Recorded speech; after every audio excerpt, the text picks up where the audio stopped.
때는 1947년 로스웰 UFO 추락 사건 당시 미 공군 간호 장교였던 마틸다 맥겔로이는 추락 현장으로 가서 어떤 생존자든 치료를 실시하라는 명령을 받는다. 그녀는 추락한 비행 접시의 잔해뿐 아니라 이미 사망한 외계인 조종사들까지 볼 수 있었다. 비행 접시에 탑승했던 대원 중 의식이 깨어있던 외계인이 있었는데 다른 외계인과 외견상 비슷했지만 똑같지는 않았다. 맥겔로이는 그 생존 외계인이 현장에 있던 사람 중 유일한 여자이자 무장하지 않은 자신에게 텔레파시로 소통을 시도한다는 것을 알아차렸다. 그때부터 맥겔로이는 상부의 지시에 따라 2개월간 외계인과의 인터뷰 임무를 수행하게 된다. 매 인터뷰 후 속기사가 필기본을 작성하였는데 그녀는 우연찮게 그 사본을 손에 넣게 되고 아무도 몰래 60여 년간 이 사본을 보관한다. 미국 정부는 국가 최고 기밀이라는 명목하에 이 사건의 명확한 진실을 숨겨왔지만 그녀는 죽음의 위협으로부터 자유로워진 83살의 나이에 에어럴이란 이름으로 알려진 외계인 파일럿과 나눈 인터뷰 내용을 세상에 공개하기로 결정한다. 오늘은 세상을 바라보는 새로운 시선을 가지게 해주는 책, 외계인 인터뷰에 대해 이야기해보겠다.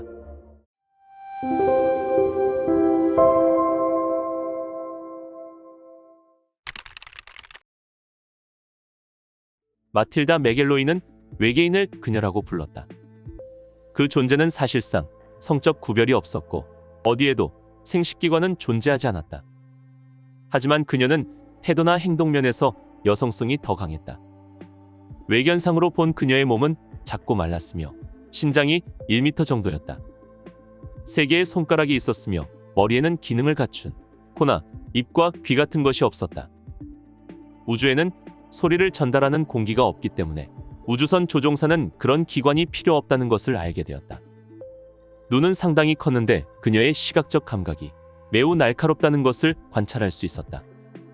그 존재와 같이 지낸 지 얼마 되지 않아 그녀의 몸은 산소나 물, 음식물이 필요로 하지 않는다는 것이 명백해졌다. 나중에 알게 된 사실로 에어럴은 몸을 살아서 기능하게 하는 그녀만의 에너지를 스스로 공급한다는 것이었다. 비록 텔레파시로 에어럴과 소통하긴 했으나 정확하고 빠른 이해를 위해서 에어럴에게 영어를 배우라고 설득했다. 추락 현장에서 구조된 후 에어럴은 엄청난 양의 서적을 독파했는데 미국 전역에 있는 도서관의 거의 모든 책을 이곳으로 날랐다고 해도 과언이 아니었다. 에어럴은 학습을 진행해가는 과정을 통해 모든 글자, 소리, 의미 전부를 이해했다. 비록 에어럴이 말을 할 수 있는 입은 없었지만 그녀는 이제 자신의 생각을 맥겔로이에게 영어로 전달할 수 있게 되었다. 공부를 시작한 지 보름이 지난 시점에서 에어럴의 학문적인 수준은 이미 의과대학에서 간호학을 전공한 맥겔로이를 훨씬 능가했다. 1947년 7월 16일 오후의 일이었다. 에어럴은 읽고 있던 책의 마지막 장을 다 읽은 후 맥겔로이에게 생각으로 이렇게 말했다. 이제 말할 준비가 되었다. 에어럴은 자신이 왜 지구에 왔는지에 대해 이야기했다. 그녀는 고향 행성에서 상부의 지시로 뉴멕시코의 핵무기 폭발 실험을 조사하기 위해 지구에 왔다고 했다. 이 임무 수행 중에 우주선이 번개를 맞았고 그로 인해 추락했던 것이다. 우주선은 배우들이 무대 의상을 입는 것처럼 인형 몸을 입는 이즈비들이 조종한다.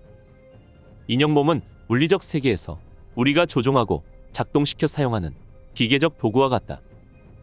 우주선은 각 승무원의 주파수에 맞춰서 제작되어 이즈비들이 발산하는 에너지나 생각으로 작동시킬 수 있다. 에어럴은 도메인이라고 하는 스페이스 오페라 문명 소속의 탐험대 장교이자 파일럿이며 엔지니어였다. 그녀의 행성은 우주에서 가장 높은 수준의 문명인데 도메인의 통치자들은 그들 세력을 지구에 노출시키기에 이해관계가 적당한 어떤 시기가 되기 전까지는 지구 원주민에게 취지나 계획을 공개하지 않는다고 했다. 도메인에게 지구 근처의 소행성대는 아주 작지만 이 우주 지역에서 위치적으로 아주 중요하다고 했다. 실제로 우리 태양계 내에 주목받는 몇몇 소행성은 저중력 우주 정거장으로 사용하기에 아주 적합하여 그 가치가 매우 높이 평가되고 있다고 한다. 에어럴은 지구를 감옥 행성이라고 표현했는데 감옥 행성의 목적은 이즈비들을 영원히 지구에 가두기 위한 것이라고 했다. 은하계 전 지역과 인근 은하계들, 시리우스, 플레이아데스, 오리온과 같은 구제국에 속했던 행성들이 이즈비들을 지구에 버리고 있다고 한다. 지구에는 알 수 없는 종족들, 문명들과 행성적 환경에서 온 이즈비들도 있다. 이들 이즈비들은 아틀란타와 레무리아 문명을 건설하기 위해 오래전에 다른 항성계에서 온 지구 거주자들과 섞여버렸다. 아틀란타와 레무리아 문명은 현재의 수감 이즈비들이 도착하기 수천 년 전에 지구의 극이동으로 인한 쓰나미로 모두 사라졌다. 지구는 본질적으로 상당히 불안정한 행성이다. 지구는 무거운 중력을 가진 행성인데 이는 항해 목적으로는 상당히 불안정한 조건이다. 에어럴이 오랜 비행 경험을 가진 유능한 파일럿임에도 불구하고 추락했다는 사실 자체가 이를 증명해준다. 지구는 문명이 정착하거나 영원히 안착할 곳으로는 부적합한데 이는 지구가 감옥 행성으로 이용되는 이유 중에 하나이기도 하다. 지구는 화산 폭발이나 지진이 일어나기 쉬우며 행성의 자극이 2만 년의 주기로 격렬하게 이동한다. 이는 해일과 기후변화를 불러 정도의 차이는 있더라도 행성의 대대적인 파괴의 원인이 된다. 지구 이즈비들은 생물학적 육체 안에서 영원히 영성을 박탈당한 채 노예로 살아가고 있다. 만약 도메인이 지옥을 찾으러 우주 구석구석에 우주선을 보낸다면 그들이 찾은 지옥은 지구가 될 것이다. 한 존재에게 그의 본질인 영적 자각과 정체성과 능력, 기억을 깡그리 지우는 것보다 더 잔인한 일이 또 있을까? 지구의 역사는 무수히 많은 핵심 정보들은 빠뜨린 채 그 자리에 불합리한 신화와 유적들의 거대한 집성체를 제멋대로 끼워 넣은 것이다. 아무리 명석한 연구자라도 불완전한 전제, 쓸모없는 가설, 그리고 영원한 미스터리의 늪에 빠지게 되어 있다. 지구에 사는 개개의 이즈비 모두는 다른 행성계에서 지구로 왔다. 지구에 있는 어느 누구도 원주민이 아니다. 불과 몇백 년 전까지만 해도 당신네 의사들은 육체적 고통을 완화하거나 치유할 목적으로 피를 뽑는 행위를 실제로 했습니다. 비록 그 방법이 어느 정도 통했을지 모르지만 아직 많은 야만적인 행위들이 의학이라는 이름으로 실제로 행해지고 있습니다. 지구 과학자들이 저지른 많은 근본적인 실수들은 자연과 모든 생명체에 생명을 부여하는 에너지와 지성의 원천으로서의 이즈비의 중요성을 인지하지 못한 무지의 결과였습니다. 진화이론에서는 모든 생명체에 생명을 부여하는 에너지를 자체 공급하는 원천은 존재하지 않고 무생물이나 화학적 혼합물이 갑자기 살아 움직이거나 우연적으로 혹은 자연 발생적으로 생물이 된다고 가정합니다. 진화이론이 옳다는 증거는 눈 씻고 찾아봐도 없습니다. 무생물과 세포 조직에 생기를 부여하는 생명력의 원천으로서의 영에 대한 자각이 전혀 없는 완벽한 무지가 서양 의학이 실패한 유일한 원인입니다. 어떤 식으로 설명을 하더라도 인간의 생물학적 조직이 초기 유인원의 형태에서 자연스럽게 진화됐다는 말은 어불성설입니다. 지구상에서 현대 인간 육체가 진화해 왔다는 말을 뒷받침해 줄 어떤 물리적 증거도 드러난 적이 없습니다. 또한 모두가 신이 한 일이라고 말하는 것은 너무나도 막연한 설명입니다. 모든 이즈비는 신입니다. 이즈비가 물질적 대상에 깃들면 그때 이즈비는 생명의 근원이 됩니다. 지구의 교과서가 가르치듯 우연히 무작위로 다른 종으로 진화하는 일은 없습니다. 모든 이즈비들에게는 계급 제도가 있는데 도메인 지배층은 살을 가진 몸을 입지 않으며 가장 낮은 계급은 살을 가진 몸에 국한된 존재들입니다. 이들은 우주 공간을 여행할 수 없습니다.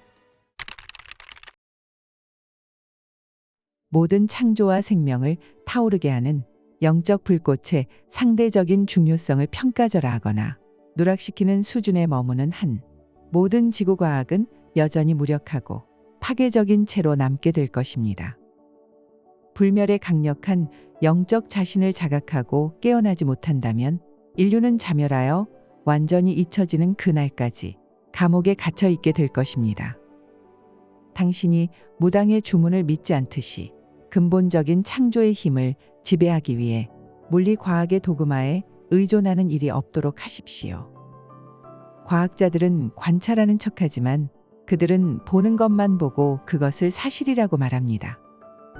지구의 과학에서 말하는 사실에는 창조의 근원을 포괄하고 있지 않습니다. 과학에서 말하는 사실은 거의 무한에 가까운 존재의 경험에 대한 그 어떤 기억도 포함시키지 않습니다.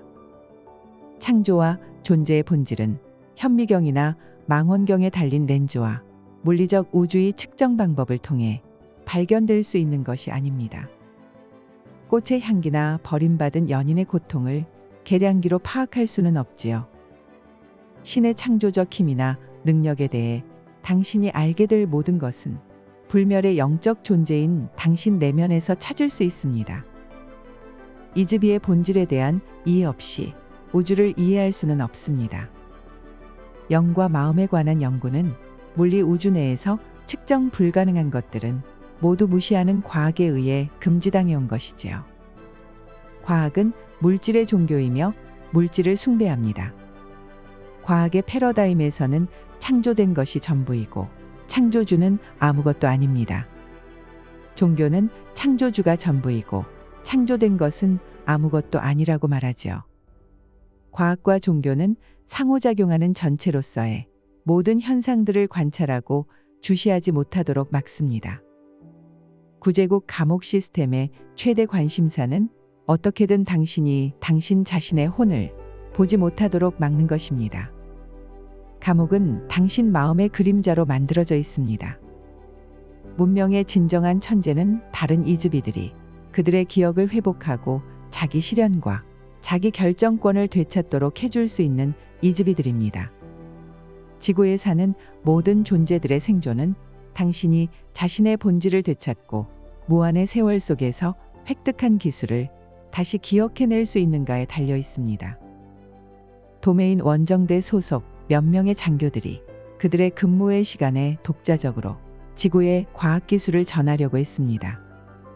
최근에 자신의 공식적인 임무를 계속하면서 이 일을 해낸 장교는 지구에서 니콜라 테슬라라는 이름으로 알려져 있습니다.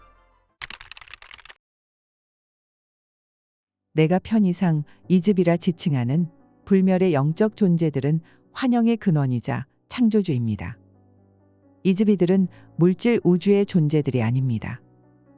그들은 그저 영원한 지금 속에서 존재할 뿐입니다. 모든 이즈비는 근본적으로 선합니다. 이즈비들에게는 좋고 나쁘고 추하고 아름답다는 기준이 없습니다. 이러한 개념은 개별 이즈비의 견해에서 나온 것뿐입니다.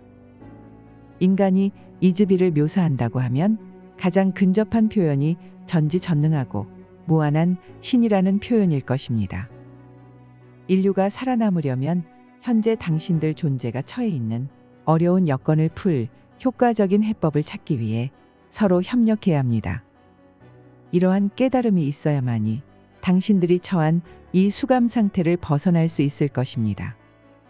지구 감옥의 마인드 컨트롤 시스템이 인류에게 남아있는 한 인류는 오랫동안 이런 식으로 빛이 차단된 곳에 머무르게 될 것입니다. 그때까지 지구 이즈비는 반복하는 윤회를 벗어나지 못할 것입니다. 문명이 태어나고 사라지는 동안 살았던 이즈비들은 지금 이 시간에도 미국, 프랑스, 러시아, 아프리카 등 전 세계에서 몸을 입고 살고 있습니다. 이즈비의 각각의 생 사이에 자신들이 살았던 생이 유일한 새로운 생인 것처럼 새로 시작하기 위해 여기저기로 다시 돌려보내집니다. 어떤 이즈비들은 다른 이즈비들보다 좀 더 최근에 지구로 수송되었습니다. 그 이즈비들은 기껏 몇백 년밖에 지구에 있지 않아서 지구의 앞선 문명들에 대한 개인적인 경험이 없습니다. 그들은 지구에 살았던 경험이 없어서 만약에 그들의 기억이 회복되더라도 여기서 살았던 이전의 삶은 기억할 수 없습니다. 하지만 다른 행성의 어떤 곳에서 살았던 기억은 해낼지도 모르지요. 메겔로이가 소통을 시도해도 그녀는 더 이상 반응이 없었다. 에어롤의 몸이 생물학적인 것이 아니기 때문에 의사도 살아있는지 죽었는지 확인할 길이 없었다.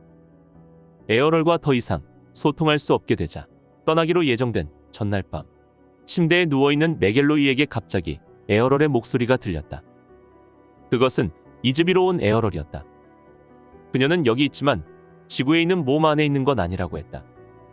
며칠 전 정부 요원과 헌병들이 인터뷰룸으로 공격해왔을 때 그녀는 보메인의 그의 자리로 돌아갔다고 했다. 에어럴은 지구 이즈비들이 감옥에서 탈출을 하려면 내부에서 시작해야 한다고 한다. 수감자들이 그들 스스로 감옥을 나갈 방법을 찾아내야만 한다는 것이다. 약 2500년 전 고타마 시다르타에 의해 가장 중요하고 의미 있는 돌파구가 조성되었지만 부처님이 가르친 본래의 가르침이나 방법들이 이후 수천 년이 지나면서 분실되거나 수정이 가해졌으며 부처님의 실용적인 가르침과 방법은 사람들을 노예화하고 통제하여 자기 입속만 차리려는 사제들에 의해 기계적인 종교 의례들로 왜곡되어 버렸다고 했다. 그녀에 의하면 대부분 지구 이즈비들은 선량하고 진정으로 누구에게 해를 끼치지 않는 능력 있는 예술가, 경영인, 사상가, 혁명가들이며 그들을 가둔 범죄자들 외에는 누구에게도 위협적인 존재가 아니다. 우리는 과거의 수많은 생을 기억해야만 한다. 이것은 자신을 해방하고 구원하는 것으로부터 시작할 수 있다. 우리는 다시 자유로워질 수 있다. 아마도 우리는 몸을 가지든 가지지 않든 우리의 영원한 미래 어디에선가 직접 만나게 될 것이다.